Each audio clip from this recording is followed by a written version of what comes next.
रियासत तेलंगाना में आइंदा 24 घंटों के दौरान मूसलाधार बारिश का इम्कान। आइंदा 24 घंटों के दौरान तेलंगाना के कई डिस्ट्रिक्ट्स में मुख्तलिफ मकामात पर मूसलाधार बारिश का इम्कान है।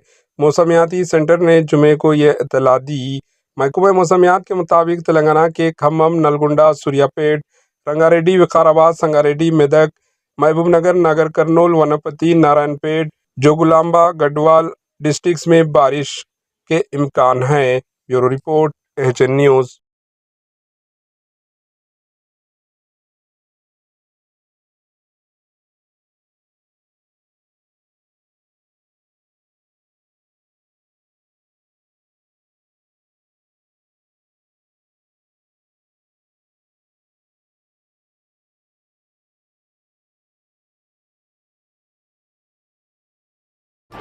एएचएन न्यूज़ को लाइक करें, शेयर करें और सब्सक्राइब करना ना भूलें।